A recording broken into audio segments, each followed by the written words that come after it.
नमस्कार दोस्तों, मेरा नाम है रंजीत और आप देखना शुरू कर चुके हैं बिहार के संविदा कर्मियों का लोकप्रिय नेटवर्क न्यूज 444 न्यूज नेटवर्क। तो दोस्तों, एक बार फिर आपका हमारे चैनल में स्वागत है, हार्दिक अभिनंदन है। तो दोस्तों, आज की महत्वपूर्ण खबर, संविदा कर्मियों के वेतन वृद्धि का जो नया फॉर्मूला सरकार ने तय किया है। सरकार जो है कि कह रही है कि सरकार में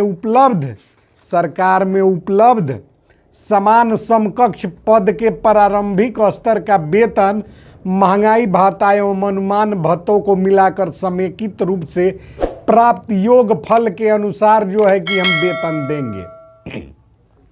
सोचनीय बात है, हम लोग मांग कर रहे थे 30,000 रुपये प्रति माह मानदेय की।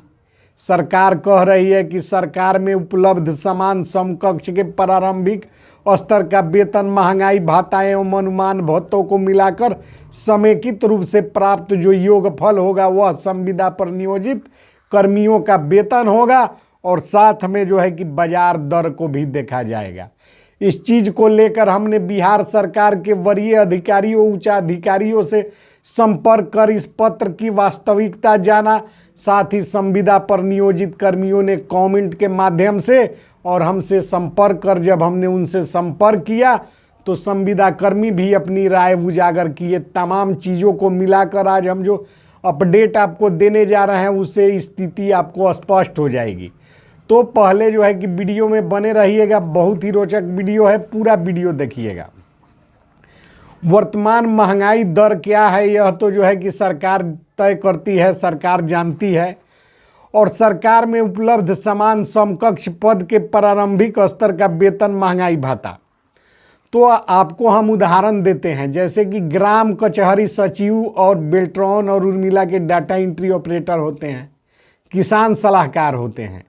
तो इन लोगों का हम उदाहरण आपको देने जा रहे हैं। यह नहीं कहिएगा कि अब जितने संविदा कर्मी भाई बंधु हैं सबका उदाहरण दीजिए, वह मूर्खतापूर्ण बात होगी। आपको कुछ उदाहरण का मतलब ही होता है एक दो उदाहरण। तो हम आपको बताने जा रहे हैं, जैसे कि ग्राम कचहरी सचिव, जिसे महज अभी 6,000 रुपये सरकार दे नहीं पा रही है। सरकार जो है 1 साल का बकाया रखती है और इस पत्र के अनुसार ग्राम कचहरी सचिव, जो कि उसके सरकार में समकक्ष उसका है पंचायत सचिव, तो पंचायत सचिव को 5400 ग्रेड पे स्केल मिलता है। हमको जो है कि पुख्ता जानकारी नहीं है, लेकिन लगभग जानकारी है। और सब कुछ जोड़कर उसको लगभग जो है कि प्रारंभिक स्तर का वेतन 40 से 45,000 रुपया उसका बनता है। तो उस परिस्थिति में ग्राम कचहरी सचिव को सरकार कह रही है कि आपको जो है कि हम 40 से 45,000 रुपया वेतन देंगे।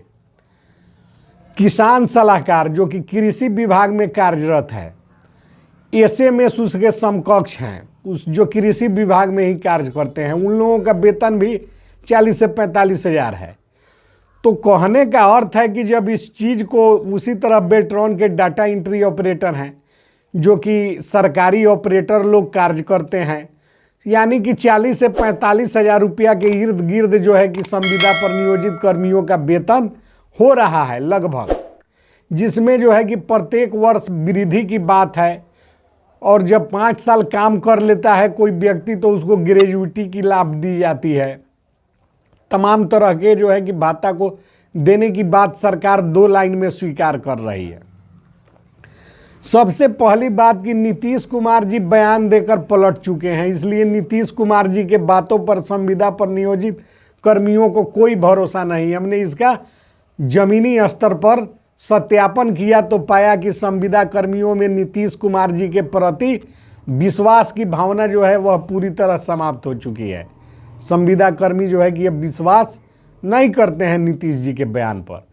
लेकिन इसमें जो है कि एक नई बात यह सामने आई है कि यह समान प्रशासन विभाग के जो प्रेषक हैं, जो समान प्रशासन विभाग के प्रधान सचिव हैं डॉक्टर बी राजेंद्र, वे जो है कि पत्र जारी किए हैं।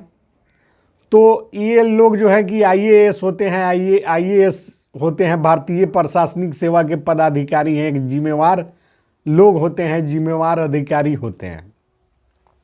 सबसे बड़ा पोस्ट होता है जो कि डॉक्टर बी राजेंद्र हैं प्रधान सचिव, तो इनके द्वारा पत्र जारी किया गया है। तो इसका जो है कि हमने संविदा पर नियोजित कर्मियों से, भले हम संविदा कर्मियों से जो संपर्क किए हैं वह बातें बताएंगे, उच्च अधिकारियों का क्या कहना है वह भी हम आपको बताएंगे, पूरा वीडियो देखिएगा। तो ये लोग ये जारी किए हैं पत्र, जो कि जिम्मेवार अधिकारी हैं, भारतीय प्रशासनिक सेवा के अधिकारी हैं। ये लोग जो है कि झूठ और जो है कि अफवाह है और गलत बयानी इन लोगों के जो है कि नहीं पाया जाता है। ये लोग जो है कि सत्यता के पक्षधर पाए जाते हैं, इन पर भरोसा किया जा सकता है। लेकिन जब संविदा पर नियोजित कर्मियों से हमने स्थलीय जमीनी स्तर पर इस संबंध में जानना चाहा, तो संविदा कर्मियों ने साफ कहा कि उच्च स्तरीय समिति भी उच्चाधिकारी और भारतीय प्रशासनिक सेवा के अधिकारियों की देन थी, जिसमें भारतीय प्रशासनिक सेवा के रिटायर्ड पूर्व मुख्य सचिव अशोक चौधरी जिसके अध्यक्ष थे, और समान प्रशासन विभाग के अध्यादेश के आलोक में ही उच्च स्तरीय समिति का गठन किया गया था। किंतु जो है कि नीतीश की सरकार हर कमेटी को तोड़ मड़ोड़ करती वही है जो उसके मन में आता है, और उसका लाभ किसको मिला यह आज भी संविदा कर्मियों में एक सवाल है। संविदा कर्मी आज भी इस सवाल का जवाब ढूंढ रहे हैं कि उच्च स्तरीय समिति का फायदा यदि मिला तो किसे मिला। इसलिए अब इन भारतीय प्रशासनिक सेवा के महानुभावों और समान प्रशासन विभाग के अध्यादेश पर भी संविदा पर नियोजित कर्मियों का विश्वास उठ चुका है, किसी में कोई भरोसा नहीं है। इसीलिए हम जगा रहे हैं कि जागो संविदा कर्मी, जागते रहो। और साथ ही जो है कि इस विषय के जानकार और उच्चाधिकारियों से हमने संपर्क किया और हमने पूछा कि इस पत्र का विषय वस्तु जो है उसके अनुसार यदि संविदा पर नियोजित कर्मियों का वेतन तय कर दिया जाता है सरकार में उपलब्ध समकक्ष पद के अनुपात में वर्तमान महंगाई दर को जो है कि ध्यान में रखते हुए, तो यह संविदा पर नियोजित कर्मियों के लिए जो है कि सोने पे सुहागा का काम होगा, जो है कि उनकी सारी समस्याएं ही समाप्त हो जाएगी जो समान प्रशासन विभाग कह रही है, और उनके जीवन में अमूलचूल परिवर्तन देखा जा सकता है।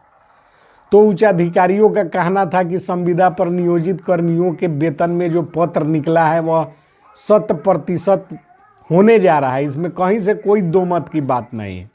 संविदा पर नियोजित कर्मियों को सारी सुविधाएं सरकार देने जा रही है और तमाम तरह के वेतन भत्ते और जो है कि वार्षिक वृद्धि का लाभ सरकार देगी, और जो है कि सरकार में उपलब्ध समकक्ष कर्मी के अनुपात में। तो हमने कहा कि इसमें तिथि का निर्धारण क्यों नहीं है।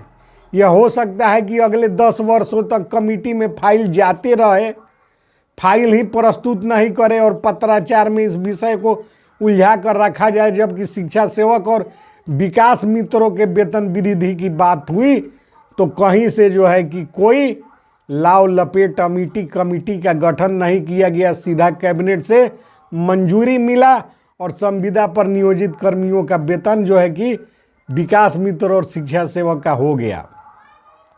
यह बात जो है संदेहास्पद बात है, और इस बात को लेकर सरकार के इस पत्र पर, सरकार के कथन पर, उच्चाधिकारियों के बयान पर और संविदा कर्मियों का जो हमने सत्यापन किया है उस आधार पर संदेह उत्पन्न होता है कि कहीं सरकार संविदा पर नियोजित कर्मियों को दिग्भ्रमित करने के उद्देश्य से तो यह पत्र जारी नहीं किया, क्योंकि चौधरी कमेटी लगातार 7 से 8 वर्षों तक चला था उसका प्रक्रिया, और हुआ कुछ नहीं। जो हुआ वह जो है कि कहीं से कोई उपलब्ध नहीं है, तो क्या फिर से संविदा कर्मियों को ठगने की तैयारी नीतीश सरकार ने कर ली है, या संविदा पर नियोजित कर्मियों का फिर से जो है कि वेतन वृद्धि करके और उनको सरकार में उपलब्ध समकक्ष कर्मी के अनुसार और वर्तमान महंगाई दर के आधार पर 40 से 45 हज़ार वेतन देगी। आपको क्या भरोसा हो रहा है? यदि भरोसा नहीं हो रहा है तो ज़रूरत है बिहार के तमाम संविदा पर नियोजित कर्मियों को जागृत होकर, एकजुट होकर, और जो सरकार कह रही है उसे जल्द से जल्द लागू करवाने की दिशा में प्रयास करने का। और हम जो है कि आपके तरफ से इस चैनल के माध्यम से इस सवाल को उठा रहे हैं, जिसे बिहार सरकार देख रही है, बिहार सरकार के उच्चाधिकारी देख रहे हैं। आप कुछ नहीं कर सकते तो चैनल को ज़्यादा से ज़्यादा लाइक और ज़्यादा से ज़्यादा शेयर कीजिए। कमेंट में अपनी राय दीजिए कि आप क्या सोचते हैं। ऐसी जो है कि सवाल हमारे चैनल से बिहार सरकार से पूछा जाएगा और जो है कि सवाल 100 आने सत्य है और जो है कि जवाब भी बिहार सरकार को देना होगा और जल्द से जल्द इसे लागू करें, अन्यथा जो है कि हम लोग पुतला दहन करने का काम करेंगे और सरकार को बेनकाब करके और उसका खामियाजा भुगताने के लिए मेरे चैनल पर बहुत लोग हैं। मेरे साथ लाखों की संख्या में, क्या कहें करोड़ों की संख्या में लोग हैं जो सारी घटनाक्रम को देख रहे हैं। तो वीडियो को लाइक, चैनल को सब्सक्राइब कीजिए। जय हिंद, जय भारत, जय बिहार।